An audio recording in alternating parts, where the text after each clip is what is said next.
So first off, from my side, a hearty welcome, of course. We don't have that much time, and we have an extraordinarily complex subject, so I do want to sort of dive right into it. But perhaps just to start, we talked a lot about at this conference already, AI. And while that's a very important issue, obviously, for all of us, I write quite a lot about it myself. I think we all have a moral imperative when it comes to ensuring that there's a generation coming after us to make sure they can enjoy the fruits of artificial intelligence. And as a, sort of on that front, I can't say we're doing all that terribly well. Earlier, just this week, the EU's climate satellite service, Copernicus, presented data that showed that for every single day of last year, we exceeded the 1 degree target, which had never existed before. It was the very first time. We blew every record since 1850, I believe, and they already expect that in the course of this year, we will go over the 1.5 degrees. So, it is an incredibly important message that we have to take care of this right now. We can no longer waste any time. So with that, I'd like to introduce Michael, just to give a brief overview of the situation. Thank you. So hi and welcome from my side as well. So after the last presenter, it's quite hard to challenge it, but I will try it. I will explain to you in 3 minutes how to do the energy transition easily. I wrote a bestseller on that. Thanks to Infineon, we will translate it into English, and that's easy language, and I translate it to you quickly. So as you said, it's really a huge problem which we have with climate change. We have to tackle this, because otherwise we will get swiped away from this planet. And that's why we have the Paris Climate Go, which we have to put every effort we have to really meet this. How can we solve the climate issue? You have to look at the sectors, where do the emissions come from? So for Germany and most of the countries of the global north, it's 90% of the emissions come from the use of energy in electricity, heatings and buildings, manufacturing, industry and cars and so on. So that's the issue. And every one of us has maybe some 200 kilograms of waste, but we put 9 tons of CO2, 50 times more, in the atmosphere. So that's also a huge responsibility at that point.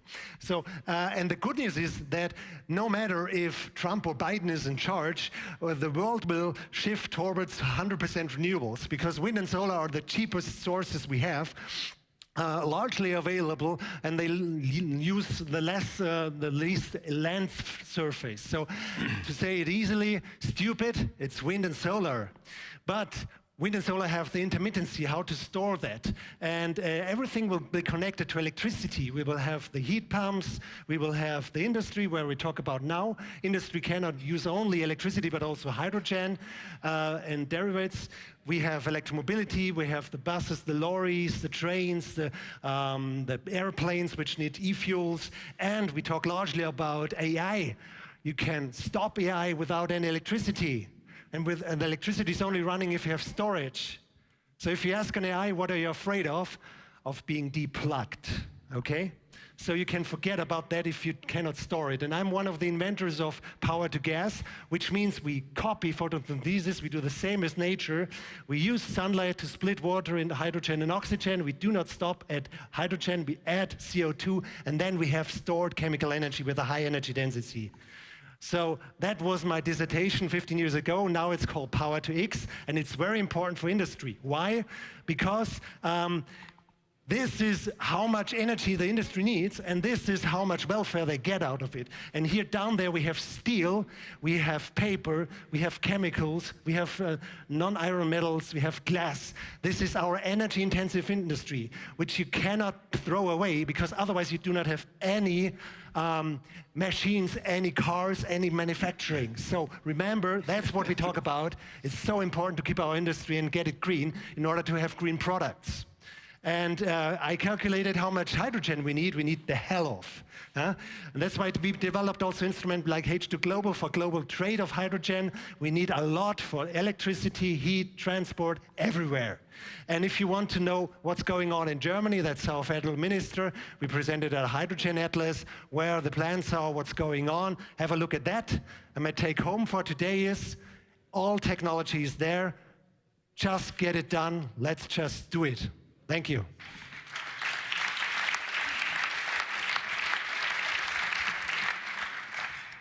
And I was looking at the stage piano because I also have some music if you like. Thank you. Brilliant. Many thanks. That was a great overview. Anne-Laure, as far as Siemens Energy is concerned, before I get to one of the projects that your company is involved in, could you give us your sort of impression as someone directly responsible for transforming industry, where our esteemed panelists are already when it comes to achieving this goal, and what you're doing to support them? No, so thank you for the question. Steffi did a great job because we actually have two of the most polluting industries or hard to abate sectors, as Michael was saying, here with us. So I'm sure we'll have tons of great concrete examples of how you guys decarbonize. So the industry is accounting for 30% of the global emissions in terms of CO2. This is huge. And so we cannot talk about becoming energy neutral or combating climate change without tackling the industry. How do you do that? There's 4 levers, and as Michael was saying, all the technologies are there. Mm-hmm. The first one is energy efficiency. The less you consume, the better. And this goes through, for example, there's a lot of industry where you produce a lot of waste heat. It's about reusing this heat to be able to convert it back into electricity, for example. The second lever is electrification. Most of the huge process industries that we have rely heavily on fossil fuel to be able to do all their processes. So there we have to completely electrify the process. This goes through heat pumps and things like that. Where you cannot electrify, then you need to rely on hydrogen. So as you were saying, you take water, you take renewable energy, you put this through an electrolyzer and you produce green hydrogen that can replace your fuel. But there's also other hard-to-abate sectors like cement or others where actually it is a part of the process to produce CO2. And there, the fourth lever is carbon capture. And this carbon capture that you take, for example, from pulp and paper, from cement, from everywhere, you can even combine it to the green hydrogen that I was talking about just before to produce e-fuels, so green fuels. It's exactly like the fossil fuels that we use every day, except it's made synthetically and not made of fossil nature. And there you have e-methanol for the shipping industry, you have e-gasoline for cars, etc. And so it is really these 4 levers that you have to use to be able to decarbonize the industry. So why is it not happening? It's not happening because today it's not at scale and it's too expensive. How can you scale?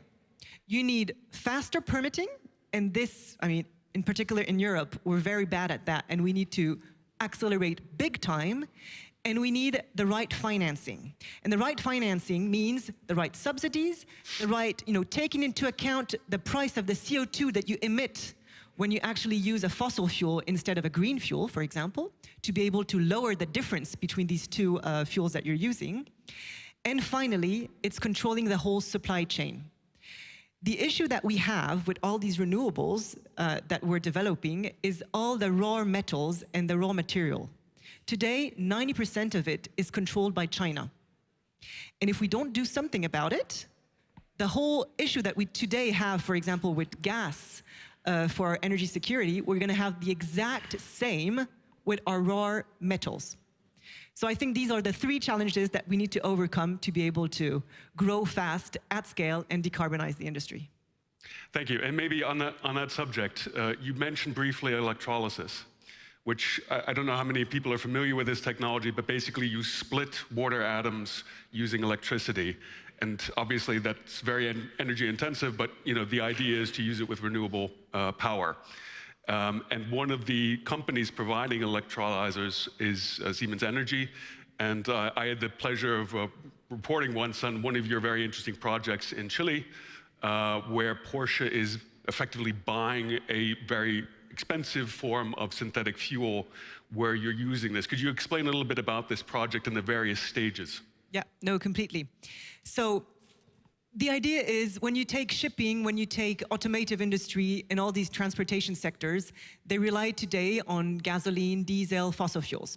How can you decarbonize that? without having to reinvent completely all the infrastructure that is around it. Victoria was talking about it just before. The idea is to produce a fuel that can be used exactly in the same way as today, so that you don't need to, change the pipelines, change the engines, or anything. And so with Porsche, we worked on a project where you have your wind farm producing renewable electricity, then you use water, and through electrolysis, you split this water using this renewable electricity to produce green hydrogen. Then you capture carbon, CO2 from the air. It's called direct air capture. So you just pump air, split it, and take the carbon. You put it together with this hydrogen, and you produce any type of fuel. It can be like what we call methane, which is like natural gas. It can be gasoline or anything. And so this is what we're now using to be able to fuel, with Porsche, the automotive industry, so that they can be able to drive on green gases, green fuels. So at scale. That's the question, right? So this is just a pilot project initially, but the idea is that this could eventually become cost competitive with normal gasoline. And we're doing a lot of that also for the shipping industry in Sweden, for example, where same thing. We're taking green hydrogen, taking CO2 from the pulp and paper industry, which is huge in Sweden, and combining it together to do fuels for all the ships that you have in the North Sea, for example. So it's really something that is becoming at scale, very large, and where we can get a lot out of it. And I'm sure you can talk about it, because it's also things that use the CO2 that can come from the hard-to-abate sectors. Perfect. Annemarie, as far as the steel industry is concerned, I've seen estimates that it's responsible for up to 7%, maybe even more, in terms of global emissions, which is, quite frankly, a crazy number for one industry. But perhaps you could explain what efforts the steel industry is undertaking, and perhaps also for our listeners a little bit briefly about how steel is made and why it's such a major emitter. Yeah, the steel industry is one of the largest contributors to carbon emissions in the world. Some say up to 10% of our carbon emissions come from the steel industry. That means all steel producers have a huge responsibility to tackle that emission. And when you think about producing 1 ton of steel takes about 2 times the amount of carbon, pulling it up in the air, per produced ton. But there are different ways to produce that steel. One way is the blast oven way, so it's the traditional way of melting iron ore up with natural gas to produce steel. But there's also another way, using electrical steel, which is one of the large pillars of electrification, to actually produce steel. And we, as a family-owned company, we do it based on melting down scrap materials.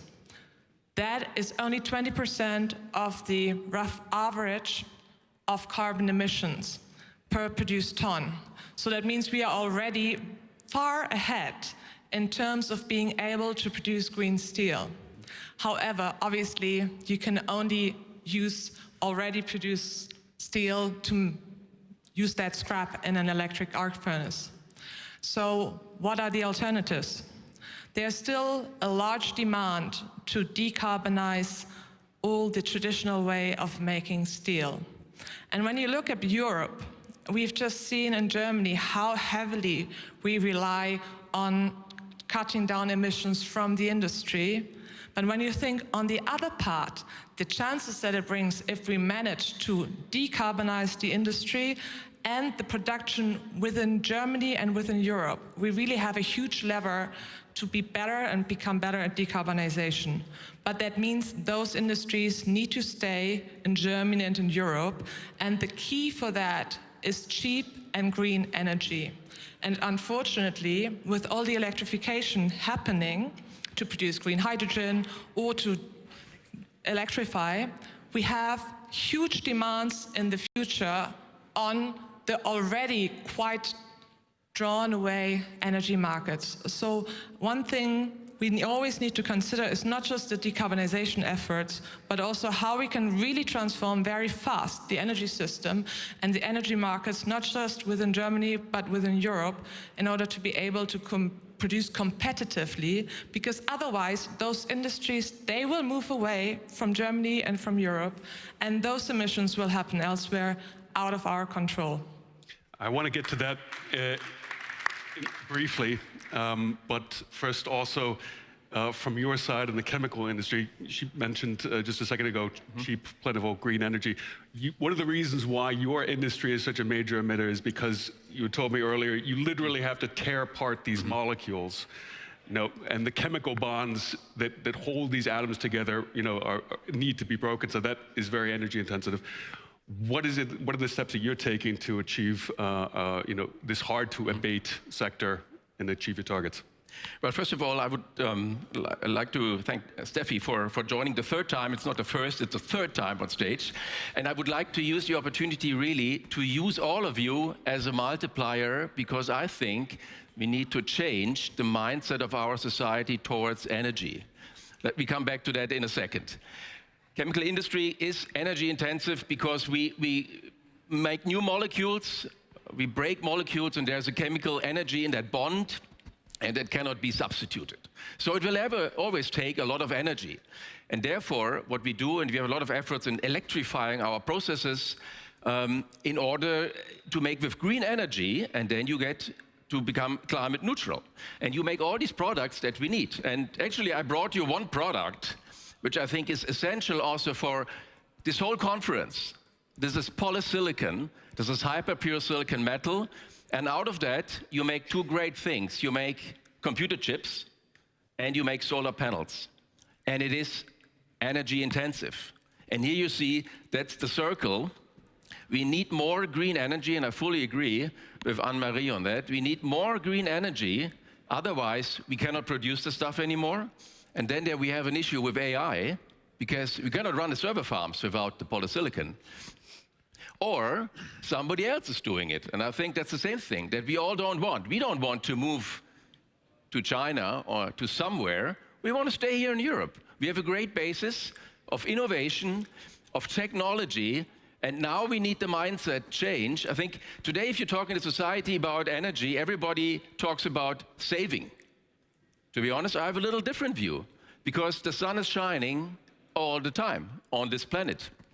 So we need to have more effort in harvesting this energy, and everybody of us should be excited to see new windmills from Siemens Energy, to see more solar panels, or to see more Eon grids, because that is ultimately the answer. And if you think about yourself, are you already there with that mindset, or are you still a little bit skeptical and think we don't need so much of the stuff? Think about it. So maybe just on that note, you had spoken earlier about storage. One of the things that we're going to obviously need, in my opinion certainly, is with intermittent renewable energy, where are we going to put it? Electricity needs to be immediately consumed as soon as it's produced, traditionally speaking, unless we store it somewhere. So is the answer then commercially scaled storage projects, sort of massive battery plants that make sure that we have this whenever we need? It's definitely all there. The batteries are really ramping up exponentially globally, also in Germany. We have 1 million of these home storage systems. We have many already on our power plants. So this is for short-term intermittency.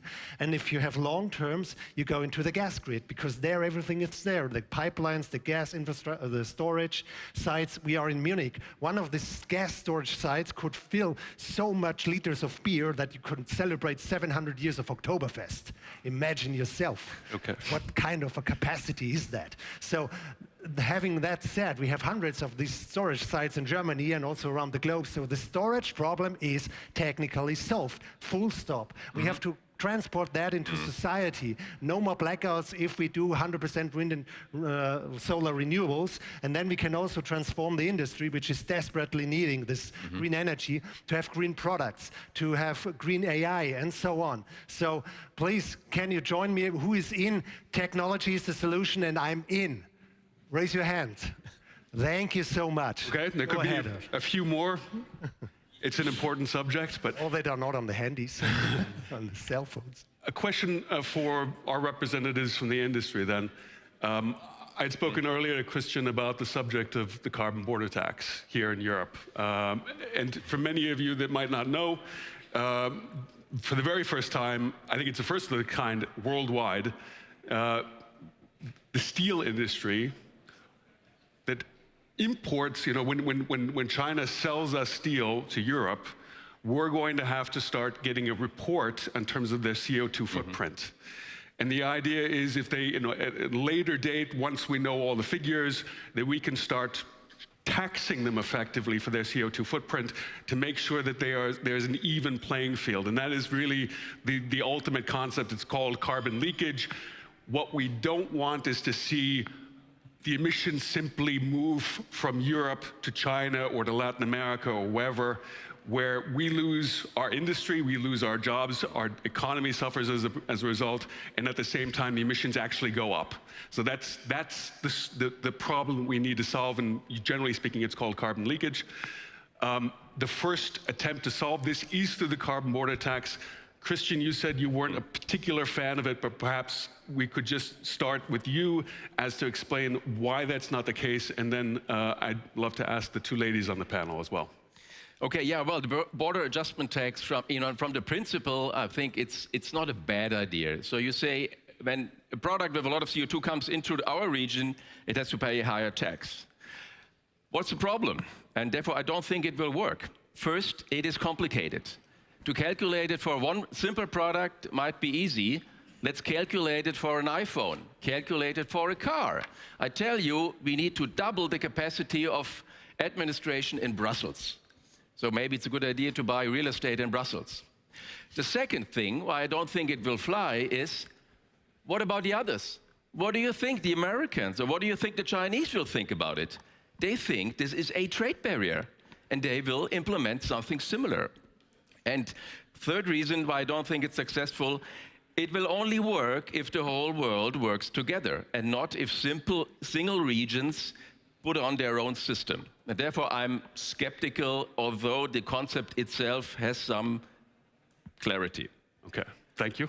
Well, just to add up on that, first of all, you obviously have the retaliation. So if we induce a tax, others will do the same. I mean, the US does a completely different way. They subsidize clean energy production and give long-term security for production and investments in the US. And I think that's also another way of dealing with it.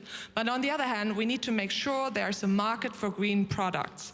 And you don't get that through putting up taxes and borders and so on, but to creating an attractive market. And I think it's a shame that in Germany and in the European Union, there's no public green procurement. Because, I mean, if we invest, taxes pay us money, why don't we have the same requirements on products being purchased as we have in terms of our goals, in terms of carbon footprint?